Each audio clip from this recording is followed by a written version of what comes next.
నమస్తే ఫిజిక్స్ తెలుగులో ఛానల్ కి స్వాగతం. ఈ రోజు మనం ఎలక్ట్రోస్టాటిక్స్ లో వెరీ ఇంపార్టెంట్ లా గురించి డిస్కస్ చేస్తున్నాము. కూలుంబ్స్ లా ఎంత ఇంపార్టెంటో ఈ రోజు డిస్కస్ చేసే లా కూడా అంతే ఇంపార్టెంట్. సో ఆల్మోస్ట్ స్టూడెంట్స్ అందరికీ తెలిసిందే గాస్ లా. సో దీని యాక్చువల్ స్టేట్మెంట్ ఏంటి, దీని యొక్క ఇంపార్టెన్స్ ఏంటి, మనం ఈరోజు లెక్చర్ లో డిస్కస్ చేద్దాం. సో స్టేట్మెంట్ చూద్దాం first. Very simple statement. So statement ఏమని చెప్తుందంటే, మీరు ఏదైనా ఎనీ షేప్, ఏదైనా ఒక క్లోజ్డ్ సర్ఫేస్ కనుక తీసుకుంటే, అది ఒక స్పెరికల్ సర్ఫేస్ కావచ్చు, క్యూబ్ కావచ్చు, సిలిండ్రికల్ షేప్ కావచ్చు, బట్ క్లోజ్డ్ సర్ఫేస్ కనుక తీసుకుంటే ఆ క్లోజ్డ్ సర్ఫేస్ అనేది టోటల్ ఎంత ఫ్లక్స్ ని ఎన్క్లోజ్ చేస్తుంది అనే దానికి గాస్ ఒక ఎక్స్ప్రెషన్ ఇచ్చాడు అనమాట. అది ఏంటిదంటే Q/ε0 కి ఈక్వల్ ఉంటుందని చెప్పాడు. చాలా సింపుల్. అసలుకి మీరు ఏం క్యాలిక్యులేషన్ చేసే పని లేకుండా డైరెక్ట్ గా ఒక క్లోజ్డ్ సర్ఫేస్ లో మీరు టోటల్ ఎంత ఫ్లక్స్ ఎన్క్లోజ్ అవుతుందంటే ఈ డైరెక్ట్ ఎక్స్ప్రెషన్ యూజ్ చేసుకొని Q/ε0, ఎనీ క్యాలిక్యులేషన్ ఏం అవసరం లేదు, అది ఆల్రెడీ ఆయన క్యాలిక్యులేట్ చేసి మనకి ఇచ్చిన ఎండ్ రిజల్ట్ అనమాట. సో Q/ε0 అనే ఒక సింపుల్ ఒక ఎక్స్ప్రెషన్ ఇచ్చాడు. సో దీంట్లో Q అంటే ఏంటిదంటే net charge enclosed by the closed surface. So ఆ క్లోజ్డ్ సర్ఫేస్ లో ఎంత నెట్ ఛార్జ్ ఉంది. సో ఇదే స్టేట్మెంట్ ని మనం ఇంకోలా అర్థం చేసుకోవచ్చు. ఫర్ ఎగ్జాంపుల్, ఆ క్లోజ్డ్ సర్ఫేస్ లో నెట్ ఛార్జ్ అనేది 0 ఉంది, అప్పుడు టోటల్ ఫ్లక్స్ ఎన్క్లోజ్డ్ ఏమవుతుందంటే సింపుల్ గా 0. సో అదే దీని యొక్క ఇంకొక విధానంగా మనం అర్థం చేసుకునే విధానం. యాక్చువల్ గా మనం ఈ లెక్చర్ లో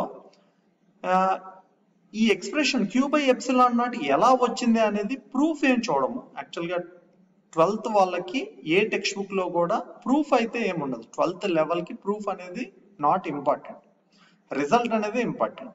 సో మనం ఏం చేస్తామంటే ఈ Q/ε0 అనే ఎక్స్ప్రెషన్ వచ్చింది కదా, దీన్ని verify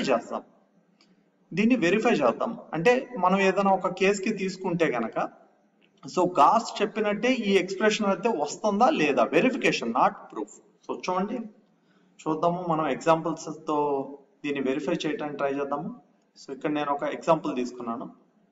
first example 1.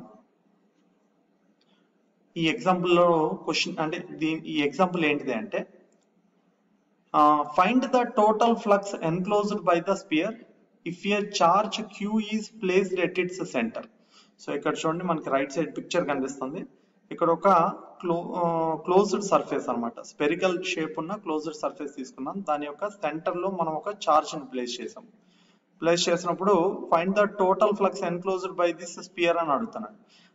Gas statement కనుక యూజ్ చేస్తే అసలు ఏమి క్యాలిక్యులేషన్స్ ఏం అవసరం లేకుండా డైరెక్ట్ గా అది Q/ε0 అని చెప్పేయచ్చు. సో ఇప్పుడు మనం వెరిఫికేషన్ కదా చేసేది. అంటే మనం గనక రియల్ గా మనకి తెలిసిన నాలెడ్జ్ తో ఫ్లక్స్ ని క్యాలిక్యులేట్ చేస్తే అంతే రిజల్ట్ వస్తుందా లేదా, వస్తేనేమో వెరిఫై అయినట్టు, లేకపోతే కానట్టు. అది మనం చేసేది. సో చూడండి, ఇక్కడ మనకు ఆల్రెడీ ఫ్లక్స్ ని ఎలా క్యాలిక్యులేట్ చేయాలో మన ప్రీవియస్ లెక్చర్స్ లో మనం డిస్కస్ చేసాం. సో మనం ఫ్లక్స్ ని 3 డిఫరెంట్ కేసెస్ లో డీల్ చేసాము.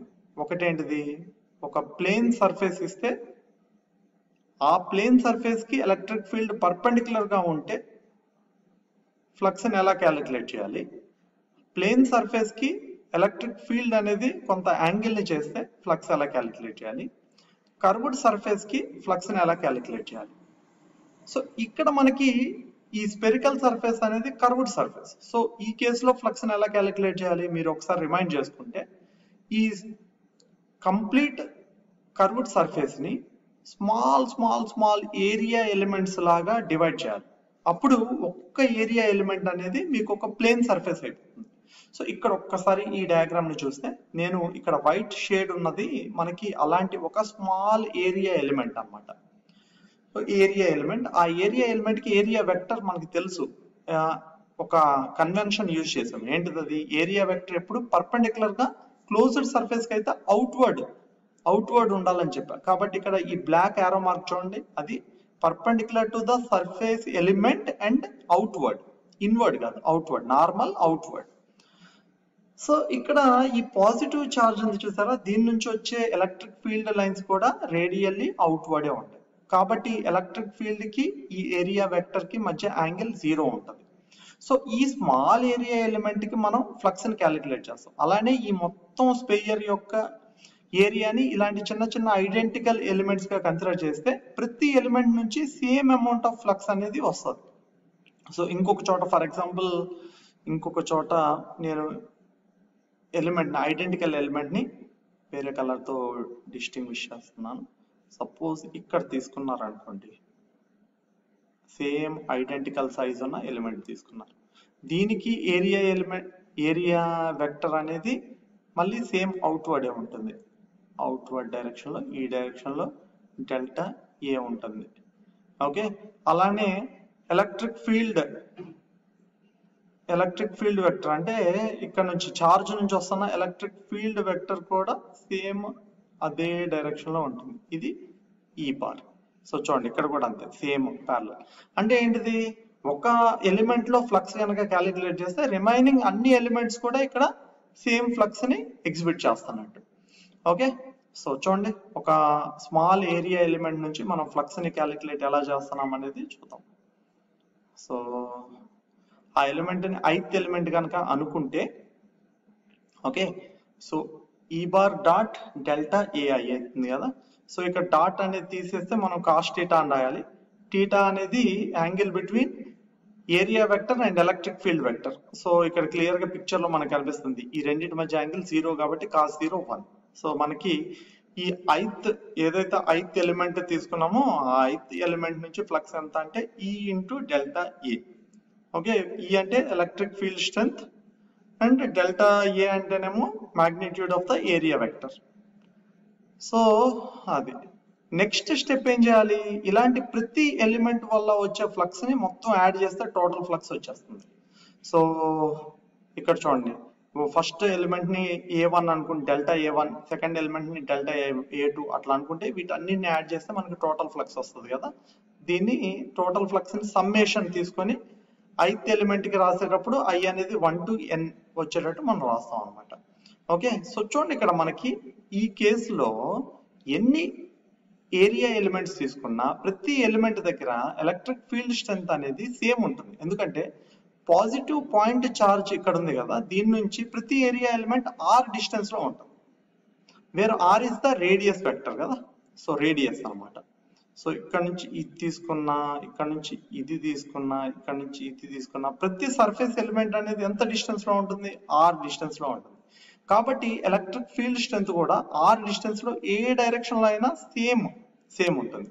సో దేర్ ఫోర్ ఈ ఎక్స్ప్రెషన్ లో మనం తీసుకున్న ఎక్స్ప్రెషన్ లో ఈని కాన్స్టెంట్ గా తీసుకోవచ్చు. సో ఈ అనేది కాన్స్టెంట్ అయితే మనకి ఎక్స్ప్రెషన్ నుంచి ఈ అనేది బయటకు వచ్చేస్తుంది కదా, ఈని బయట రాయొచ్చు. ఈని బయట రాస్తే రిమైనింగ్ టర్మ్ ఇక్కడ రాస్తున్నాను. So total flux. సో చూడండి ఒకసారి, ఈ రిమైనింగ్ టర్మ్ ఏంటి మీనింగ్ ఏంటంటే ప్రతి ఐడెంటికల్ ఎలిమెంట్ ని మొత్తం దాని ఏరియాని కనుక సమ్ చేస్తే మనకి ఏమొస్తుంది అంటే total surface area of the sphere వస్తుంది. So total surface area of the sphere కి ఫార్ములా 4πr², అదే సబ్స్టిట్యూట్ చేశాను. సో r అనేది ఏంటిది, రేడియస్ ఆఫ్ ద స్పియర్ అన్నమాట. ఓకే, సో మనకి ఇది టోటల్ ఫ్లక్స్ అనేది E into 4πr². బట్ ఈ పాయింట్ చార్జ్ వల్ల r డిస్టెన్స్ లో ఎలక్ట్రిక్ ఫీల్డ్ స్ట్రెంగ్త్ కి ఫార్ములా ఏంటిది, kq/r². సో సబ్స్టిట్యూట్ చేయండి, సో మీకు టోటల్ ఫ్లక్స్ అనేది q/ε0 వస్తుంది. సో టోటల్ ఫ్లక్స్ కి q/ε0. ఇప్పుడు దీన్ని గాస్ స్టేట్మెంట్ తో కంపేర్ చేయండి. సో క్లోజ్డ్ సర్ఫేస్ లో టోటల్ ఫ్లక్స్ అనేది గాస్ స్టేట్మెంట్ ఏమని చెప్తుంది, q/ε0. q అనేది ఏంటిది, total net charge. So total net charge ఇక్కడ అది ఏదైతే మనం పాజిటివ్ ఛార్జ్ తీసుకున్నామో అది. సో ఇదే థింగ్ వచ్చింది అనమాట. సో మనం గాస్ లాని ఈ విధంగా ఇక్కడ ఈ ఎగ్జాంపుల్ లో వెరిఫై చేయడం అనేది జరిగింది.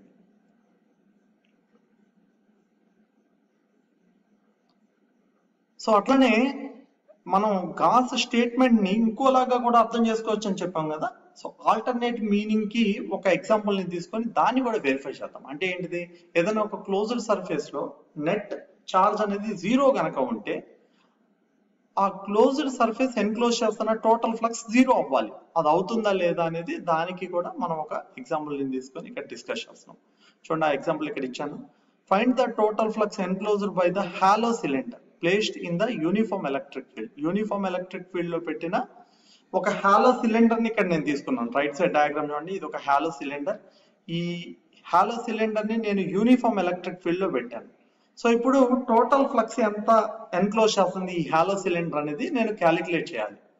ఓకే, సో ఇక్కడ ఈ హాలో సిలిండర్ లో ఎక్కడ కూడా లోపల చార్జ్ ఏం లేదు. జస్ట్ మనం దాన్ని ఎక్కడ పెట్టామంటే యూనిఫామ్ ఎలక్ట్రిక్ ఫీల్డ్ లో పెట్టాం. అంటే ఈ ఎలక్ట్రిక్ ఫీల్డ్ అనేది ఏదో అవుట్ సైడ్ ఎక్కడో ఉన్న చార్జ్ వల్ల వస్తుంది, కరెక్టే. కానీ ఇక్కడ ఉన్న సిలిండర్ లో అయితే గనక విత్ ఇన్ ద సిలిండర్ లో ఎలాంటి చార్జ్ అయితే లేదు, అంటే నెట్ చార్జ్ అనేది లేదు.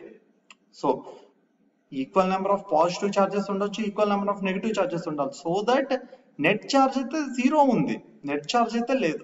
సో ఇలాంటి సిచ్యువేషన్ లో గాస్ థీరం ని యూజ్ చేసి, గాస్ లా ని యూజ్ చేస్తే డైరెక్ట్ గా ఫ్లక్స్ అనేది టోటల్ ఫ్లక్స్ ఎన్క్లోజ్డ్ అనేది జీరో అని చెప్పొచ్చు.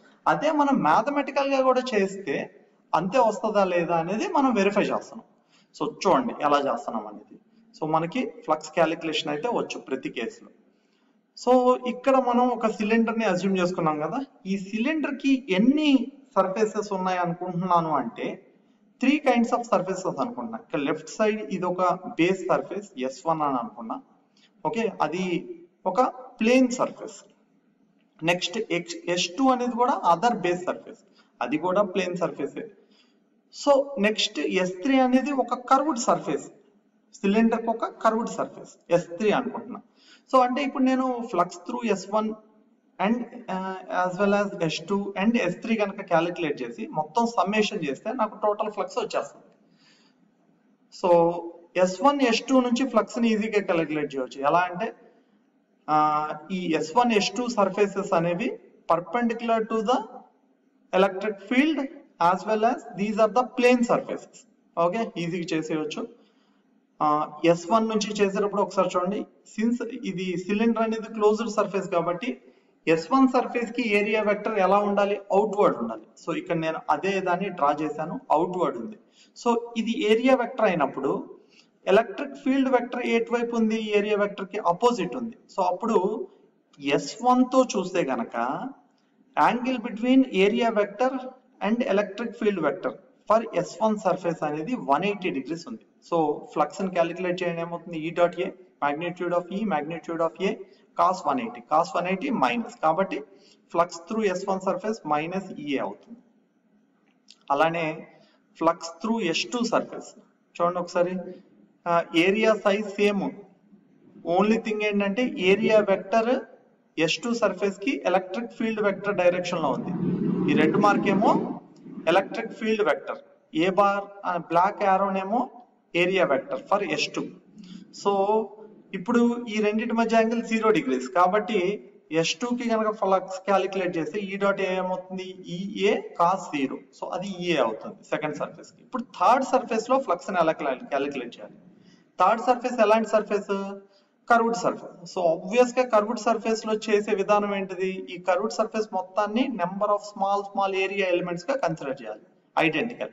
నేను ఇక్కడ చూడండి ఒక 1 such ఏరియా ఎలిమెంట్ ని కన్సిడర్ చేశాను. ఈ ఏరియా ఎలిమెంట్ కి ఏరియా వెక్టర్ ఎలా ఉంటది, క్లోజ్డ్ సర్ఫేస్ కాబట్టి outward and perpendicular to the circle ఇది. సో ఈ area vector electric field vector తో ఎంత యాంగిల్ చేస్తుంది, సో ఎంత యాంగిల్ చేస్తుంది క్లియర్ గా ఇది చూస్తే, క్లియర్ గా ఎంత యాంగిల్ చేస్తుంది, ఇది 90 degrees యాంగిల్ చేస్తుంది. సో ఇదొక్కటే కాదు, మీరు ఇంకా తీసుకునే ఏ సర్ఫేస్ అయినా, సర్ఫేస్ అంటే on the curve surface elements అన్ని కూడా, ఓకే, ఇవన్నీ కూడా ఎలక్ట్రిక్ ఫీల్డ్ వెక్టర్ తో 90 degrees యాంగిల్ చేస్తున్నాయి. సో కాబట్టి ఇప్పుడు చూడండి, flux through each small element ఏమవుతుంది, flux through each small element ఒక చూస్తే గనక E డాట్ A కదా, E dot delta A, E delta A cos 90 0, అంటే flux through each small element 0 అయిపోయింది. So total flux through all the identical small elements to get the total flux through the curved surface ఏమైపోతుందంటే 0 అవుతుంది. అంటే flux through surface 3 అనేది 0. So ఇప్పుడు total flux through all the surfaces 5 of S1, 5 of S2, 5 of S3. Okay, so చేస్తే we got minus EA plus EA 0. So therefore flux is 0. So this is what we got. అంటే calculation చేసిన తర్వాత మనకి ఈ value వచ్చింది.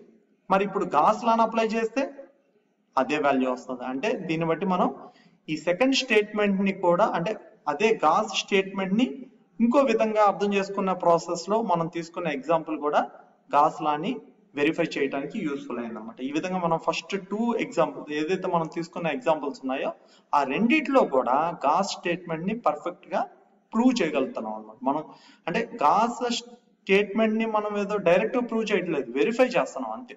So ఈ 2 examples లో మనం ఏం చేస్తున్నాము, వెరిఫై చేస్తున్నాం. Okay, so yeah, that's it. Thank you.